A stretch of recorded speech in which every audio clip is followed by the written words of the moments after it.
Оставка моя могат да искат само моите избиратели, а те първо ще ми дадат по-голямо доверие и го виждаме всички. Всеки има право да подкрепя своите партии.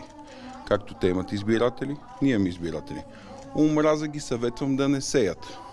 И то етническа също.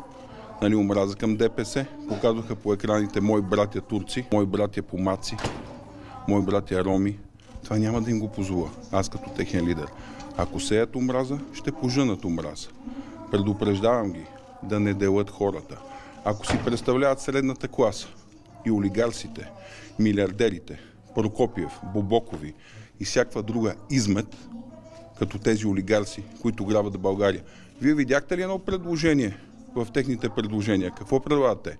Да няма данък върху хазарта, всичко друго да могат да си го получават милионите, които се източват, милиардите от България. Какво предложиха за хората тези хора?